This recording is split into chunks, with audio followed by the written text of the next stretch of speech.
Let's talk about narcissistic parents. And do narcissistic parents even like their children?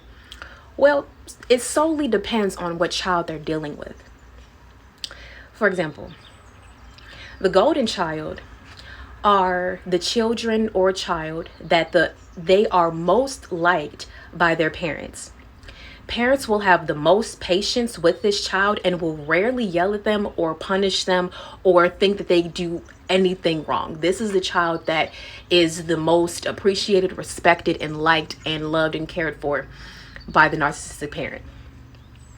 When it comes to the scapegoat or the invisible child, parents tend to have the least amount of patience with these children. They will quickly snap at this child or act aggravated when their child tries to talk to them, have very little patience. And the child can come to them and ask just a simple question for something that they need, and the child is just so quick, so short with them, as if the parent is just so annoyed with their child's presence. And it makes the invisible child and the scapegoat child just so hyper vigilant on not upsetting their parent, because they're wondering, what is it that I'm always doing wrong as to why the parent treats me this way? There's no emotional regulation with the parent because the parent is so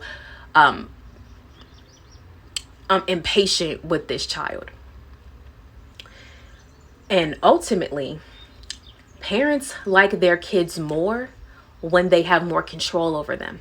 So when you're dealing with a narcissistic parent, when they have more control over their child, that's when they tend to like the child the most. When the child is living a life that the parent wants them to live, when the child is following all of the parent's orders, that is when they tend to like the child the most, because narcissistic parents see their child as an extension of them. So the extension of them is doing everything that they want. So yeah, I'm going to go ahead and like that child. But if they're venturing off and doing their own things, it's a totally different story. So when kids oblige to the parents' unreasonable requests or follow the choices that were chosen for them, then parents approve and appreciate the child more. If not, they do not.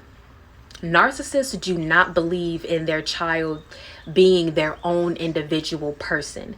So when a child expresses themselves authentically, parents will not support them. They would try to shut them down, and they would try to gaslight them as if this child is going through some sort of identity crisis and they're just being this rebellious person. When they're not being rebellious, they're actually just being themselves. And it's just contradicting what the parent wanted for the child. Children of narcissists grew up hiding their true self because they just wanted their parents' acceptance. And once they grow out of this and they start expressing themselves authentically, the child has more freedom.